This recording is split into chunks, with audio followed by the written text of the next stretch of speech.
mu gihe kino kintu twaba turiko turavuga kitotorega umuti canke mutociga ngo mugitorera umuti mu gihe muvuga ati sense kibandanye bikora twagomba gusaba ko sense iyo ziratworohereza aho ni mu gihe tutotorerwa amategeko natwe atubwiye nk'aba YouTuber. Murakoze cyane. Mimi mkurugenzi ambaye anasimamia watu ambao wanaongea Kiswahili hapa.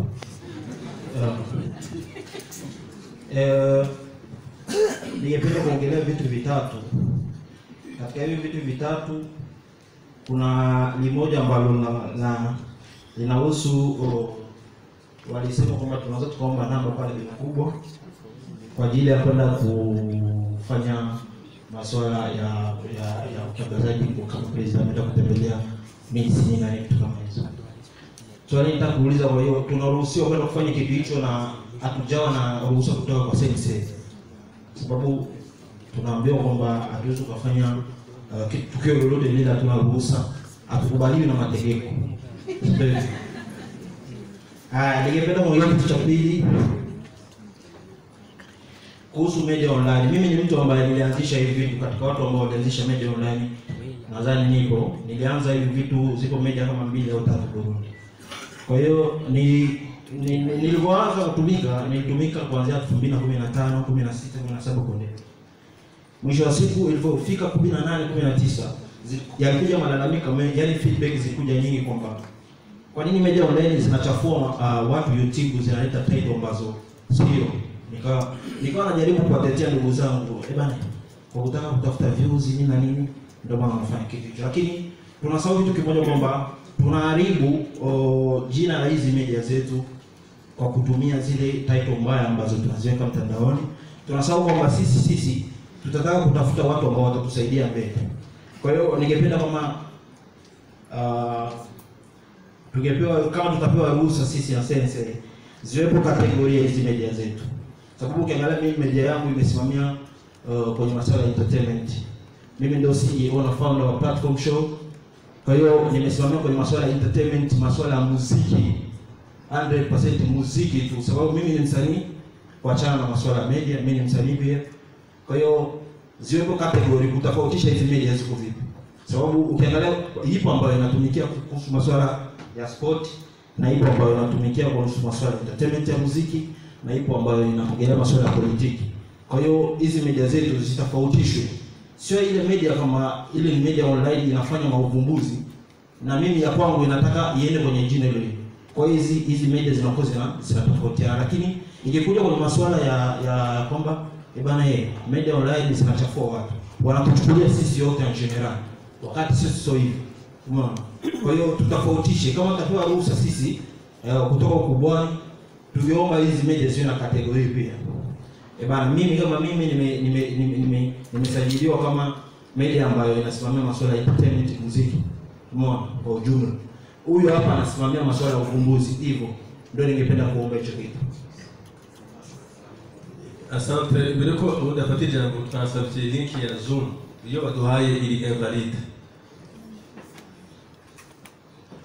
Misanzu YouTube mu Burundi turabona amajuzi tugakora tukabona ukuntu turiko turaronka amashuri akora ibikorwa byacu, ariko mu Burundi YouTube ntizwi nkuko mu bindi bihugu YouTube izwi. Bisigura yuko amafaranga tuyinjiza cyangwa agafaranga tuyinjiza mu mfuko iwacu bikangana na ibindi bihugu yinjiza. Bisigura yuko rero mwebwe n'ibintu byo hejuru kandi bishobora gufashwa namwe. Leta nkozi rero leta bye turayisabye ibitwirukiremo kugira ibintu bishobore kugenda neza, turonke natwe akanoti kameze neza cyane. Ikindi kibazo cya kabiri shobora kuvugira abantu basanzwe bakina amafilme uko maze kubyumva kenshi bivugwa kuri internet, ukacusanga bariko bacisha ko filme zo muri Inde, filme zo muri Japon. Urukuru turafise abantu bakurikirana internet cyane, usanga tafise na smartphone ucishi kwa kabuto cisha ko nka filme ya Mugisha, filme twafise filme mu Burundi ziryoshe kandi nyinshi cyane.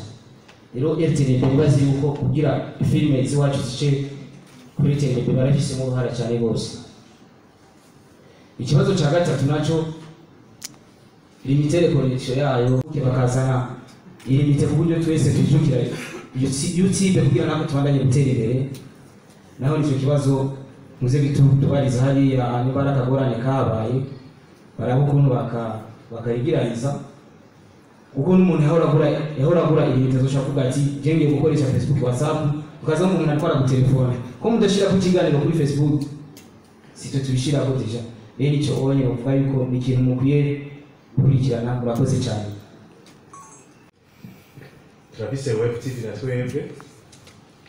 Jewe ikibazo ciwanje ikijanye n'amategeko mu rubuga rw'intara ya Gitega nkuko hariho izindi mbuga z'izindi ntara, ariko turatanga amademarche kugira ngo sense ishobore kutwemerera, ariko hari bimwe bavuga ati kugira ngo turindire izindi ntara nazo mwana tukanga tuko turateba. No kuvuga ubunye ego hariho bikuba dushobora kujyamo tukabikora, ariko hariho aho bidakunda kuko tutaremerwa n'amategeko. Twebwe twagomba kubaza natwe uno munsi mbega intara ya Gitega nubwo urubuga rwayo rutaremerwa muri sense, mbega abakozi babo baremerewe gukora ibikorwa byose byatunganijwe n'igihugu? Mbega habuze iki kugira ngo urwo rubuga rushobore kwemererwa? Twebwe twaje muri sense turadepoza ibishoboka, ari gushika ubu abashefu bacu baracafise ico kibazo kuko batarabona rema uko vyogenda. Muduhaye umuco naho vyoba biri vyiza cane kugira ngo intara ya Gitega nayo ibandanye imenyekanisha ibera mu ntara biciye ku rubuga rw'intara ya Gitega, ariko bikora sense ejo abakozi babo mu gihe bazokora ikibazo yuko bari kubasha mu mategeko. Nkuko mwabivuze yuko iyo umuntu ariko arakora byiza mw'uwo mwanya usanga ata kibazo, muga bishitse ugakora kibi urasanga hari ikibazo. Nibaza yuko mw'iyo misi yahera bivanye n'akazi kanje jewe nyene nakoze Rafael, narafunzwe gatoya bivanye aho nako ndafatira amasanamu, ariko bamwe bakabaza none umenyesha amakuru. Je numenyesha amakuru w'intara tiwapi wendo w'intara abajournaliste twemera nibajya, ugasanga rero uraguye mu kibazo kandi ejo canke hirya ejo we waruzi yuko ibyo kurakora atakibazo. Rero twabyumvise kokora iki murakoze? Twabyumvise urakoze, kandi nubahanini byose ibibazo byose ikibazo cyose kigaruka kuri sense nkigaruka kuko sense bitawe. Murakoze ko ijambo niko Arthur Batro nuvuga ko ngomba ngerageze gusaba leta mvyeyi leta mpozi. Ikibazo hanini dufise ni ukutamenya ico turi n'ingene dukwiye gukora. Ico nagomba gusaba, nibaza ko twese twumvise yuko hariho centre de formation iriko irubakwa i Karusi ku bantu badafise akazi. Nagomba gusaba rero nako bishoboka ko iyo centre de formation imbere yuko yohera guha amaformation ku bantu b'abashomeri babanza gufasha twebwe twikoze kuri bike dufise ariyo matana, bakaturondera nka formation ya 6 mois en tant que journaliste, bakaduha formation bakatwigisha ingene dutegerezwa gukora, bakatwigisha n'ayo mategeko. Ico cyari cya mbere. Icya kabiri nagomba gusaba leta mvyeyi leta mpozi nuko hoshingwa commission. Turazi yuko amakomisiyo yashinzwe, hoshingwa commission yo kwiga fonctionnement y'ama TV online. Iyo fonctionnement y'ama TV online gituma yo kwigwa ni kubera ko dukora byinshi bitandukanye, muga twese ni editorial imwe. Ariko umuntu mu Burundi avuze television online twumva n'ibintu byinshi bitandukanye, ariko hariho n'ayandi akora ibintu byinshi bitandukanye atuma iterambere ry'igihugu, atuma iterambere ry'umurundi, atuma iterambere ry'abarundi. Nagomba rero gusaba yuko hokwigwa hagatorwa komisiyo. Iyo komisiyo ikaba irimo bamwe muri twebwe hamwe n'abavuye muri guverinoma kugira ngo bashobore kwigwa ingene twebwe nk'abajournaliste twoterera mu gihugu dukurikije amategeko, tugendera ku mategeko kugira ngo igihugu cyacu gishobore gutera imbere. Murakoze cyane. Ego murakoze. murakoze ku ijambo. Nitwa Menyo kindi nkaraserukira televiziyo yitwa No Repentance Mainstream TV aba yashinzwe n'abo mayiglize nyene afise ordonnance ministerielle yoba azorondera amadokima amwe nko mu gihe bo bitwemerera asa n'izi zindi televiziyo zitegamiye amayiglize murakoze